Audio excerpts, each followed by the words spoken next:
திருவண்ணாமலை ஸ்ரீ பரஞ்சோதி நகரில் உள்ள தென்கையிலை உலக சமாதான ஆலயத்தில் 34வது பிரபஞ்ச நல மகாதவ வேள்வி நிறைவு விழா ஞாயிற்றுக்கிழமை நடைபெற்றது. பெரியார் பிறந்த மண் இந்த மண், அந்த மண்ணில் இந்த மகான் பிறந்திருக்கிறார்.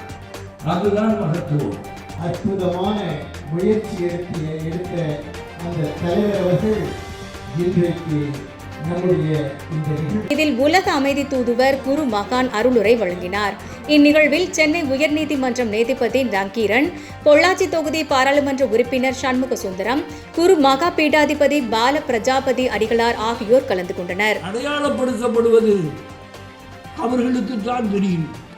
எனவே அதிலிருந்து விடுபட வேண்டுமானால் இதுபோன்ற மகான்கள் வர வேண்டும், மகத்துவம் பிறக்க வேண்டும் என்று பிறந்திருக்கிறது. எல்லாமாக இருப்பது எதுவோ அதுவே கடவுள். ஆகவேதான் அந்த கடவுள் என்ற சொல்லை அறியாத காரணத்தினால்தான் அது இருக்கிறது என்றும் இல்லை என்றும் வாத விவாதங்கள் தோன்றியது. அந்த பேரறிவைத்தான் ஞானம் என்றார்கள். அந்த ஞானத்தைத்தான் கடவுள் என்றார்கள். அந்த ஞானத்தைத்தான் உணர்வு என்றார்கள்.